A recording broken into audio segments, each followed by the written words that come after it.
My first bail application है for anticipatory bail. अपेज under section 354, 354A and 506. But मर्यादा की टी शर्ट खींचने का एलिगेशन है और आप देखेंगे माइलट घटना जो बताइए समय इन्होंने रात 9:30 बजे का। इसके संबंध में मैंने फोटोग्राफ प्रस्तुत किया माइलट, पेज नंबर 18 पे देखा। उस दिन रक्षाबंधन का त्यौहार था और अपने परिवार के साथ रक्षाबंधन मना रहा था। अगर आप टाइम देखेंगे फोटोग्राफ में तो 9 बजे से 10 बजे तक के फोटोग्राफ से माइलट मोबाइल से खींचे हुए थे उसने। टाइमिंग उस पर सर 9 बजे से 10 बजे के बीच की है और इसने घटना जो बताइए 9:30 बजे की है। इसके अलावा मतलब जो सीसीटीवी फुटेज है उसकी सीडी भी प्रस्तुत की मतलब मैंने। उसके यहाँ सीसीटीवी कैमरे लगे थे, उसकी सीडी बना के प्रस्तुत की। लोअर कोर्ट में भी प्रस्तुत की थी मैंने उसको। इसके संबंध में मैंने शिकायत भी की थी एसपी महोदय बड़वानी को, जो पेज नंबर 14 पे हमारा पेज नंबर 14 देखेंगे आप। एसपी महोदय बड़वानी को शिकायत की थी इस संबंध में।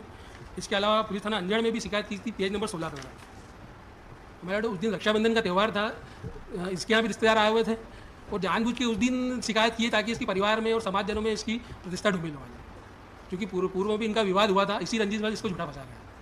बट एडवोकेट है ये भी अंजड़ में, अभी नई प्रैक्टिस चालू की है मैलेट। अगर पुलिस गिरफ्तार करती है तो उसकी प्रतिष्ठा को काफ़ी ठेस पहुंचेगी मैलेट। एंड ऑनरेबल कोर्ट जो भी कंडीशन इंपोज करती है उसका पालन करने के लिए पूर्ण तैयार है। अब आपके जो डॉक्यूमेंट्स हैं अभी 438 में, उन पे तो इंक्वायरी नहीं करेंगे कि वो उस समय वहाँ था या नहीं था। ये सब आप इन्वेस्टिगेटिंग ऑफिसर के सामने उपस्थित होकर बताएं उसको। नहीं मैलेट, उसके संबंध में सीडी और जो भी अगर अनुसंधान में जो भी सहयोग है मैलेट वो पूर्ण रूप से उसका पालन करें। मैलेट जो भी कंडीशन इंपोज करेगी मैलेट। तो आप अपीयर होइए ना इन्वेस्टिगेटिंग ऑफिसर के समक्ष, बताइए उसको सब। मैलेट मेरा यहाँ में थोड़ी इसकी इंक्वायरी करवाएंगे कि आप वहाँ उपस्थित थे उस समय कि नहीं थे।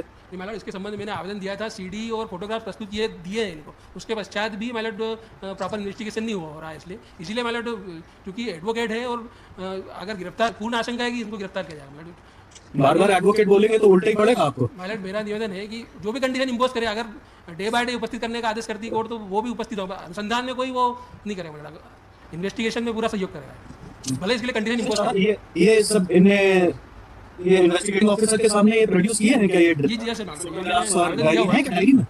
My lord, as per this Prativedan, I have no such details. Secondly, the present applicant is not coming into the catch of the police. That's why I have filed the anticipatory bail, my lord. Page number 16 there is no such document either filed, whether such documents are produced before the police or not. Page number 16 पे मैंने आवेदन दिया sir, आप देखें उसके साथ में प्रस्तुत किए हैं। 12/8/2022 की रिसीविंग है इस पर, 17 नंबर पेज पे आप देखेंगे। नहीं, ये तो कुछ शिकायत शाखा में दिए हैं आपने, इन्वेस्टिगेटिंग ऑफिसर को तो नहीं दिया है। मैंने उसके साथ संलग्न किया है, थाना प्रभारी महोदय अंजड़ को ही दिया है, इन्वेस्टिगेशन ऑफिसर को ही दिया है। रिसीविंग उसके नाम से ली हुई है, अगर आप देखेंगे उसको उस दिन थाने पे बुलाया भी था, ये गए भी थे और रात को 2:30 बजे करीब इनको छोड़ा गया। ये उसी दिन का आवेदन दिया मैंने, अगर आप देखें उपस्थित हुए भी थे थाने पे और रात को 2:30 बजे करीब इनको छोड़ा गया। उसके पश्चात ही आवेदन दिया।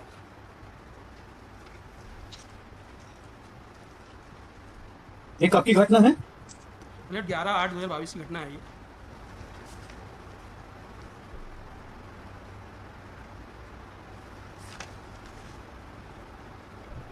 और ऑनरेबल लोअर कोर्ट का जो आदेश देखेंगे माय लॉर्ड, लास्ट पैरा में उसमें फाइंडिंग उन्होंने यही दी है कि प्रामे वैसे ही इन दस्तावेजों के संबंध में कोई उल्लेख नहीं किया उन्होंने, मात्र इतना किया कि साक्ष्य की विषय वस्तु। मतलब प्रमेय वैसे ही दिख रहा है कि वो तो है बिल्कुल। अब ये बोल रही है कि इससे भी ये वाली घटना नहीं, आए दिन उसको परेशान करता है। तो मैडम फोटोग्राफ 9:30 बजे 9 से 10 बजे की फोटोग्राफ्स मैडम मोबाइल से खींचे हुए, तो कैसे पॉसिबल है कि एक ही व्यक्ति दोनों टाइम, मतलब वो कैसे पॉसिबल है वो यहाँ थोड़ी एग्जामिन करेंगे कैसे पॉसिबल है। अभी आप 438 में है, मतलब जो भी कंडीशन इंपोज करेंगे मतलब वो इन्वेस्टिगेशन। ठीक है, वो तो बता लिया आपने। यस मिस्टर चौहान, क्या है? My lord, apart from the fact, 164 statement is also clear that the present applicant had pulled the clothes of the prosecutors, my lord, and prosecutors also sustained scratch marks, my lord. नाखून के नोचने के भी निशान है, that has been corroborated by the MLC. उसमें भी आया। Apart from that, my lord, in the month of March, that is 25th March 2020, one more FIR was registered by the prosecutors against the present applicant. That is under section 294, 323, 506, 34. Earlier also he had, my lord, molested her. तो इसमें खरोच के निशान भी हैं कंधे पे। Yes. MLC में आया है। 3 scratch marks below right shoulder, mild 3 to 5 mild scratch marks on right side of back.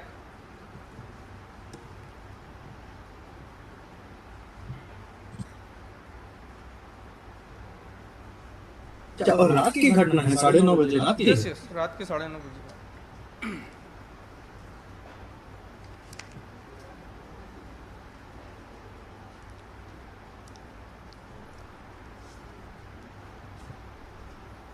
अच्छा ठीक है, उससे सीडी और फोटोग्राफ से क्या होता है? टाइमिंग में उसके स्टेटमेंट में कुछ वेरिएशन हो सकता है। चलिए ठीक है, देखते हैं। सिर्फ इसीलिए कंसिडर कर रहे हैं क्योंकि वकील है। ठीक है, देखते हैं, डायरी दे दो।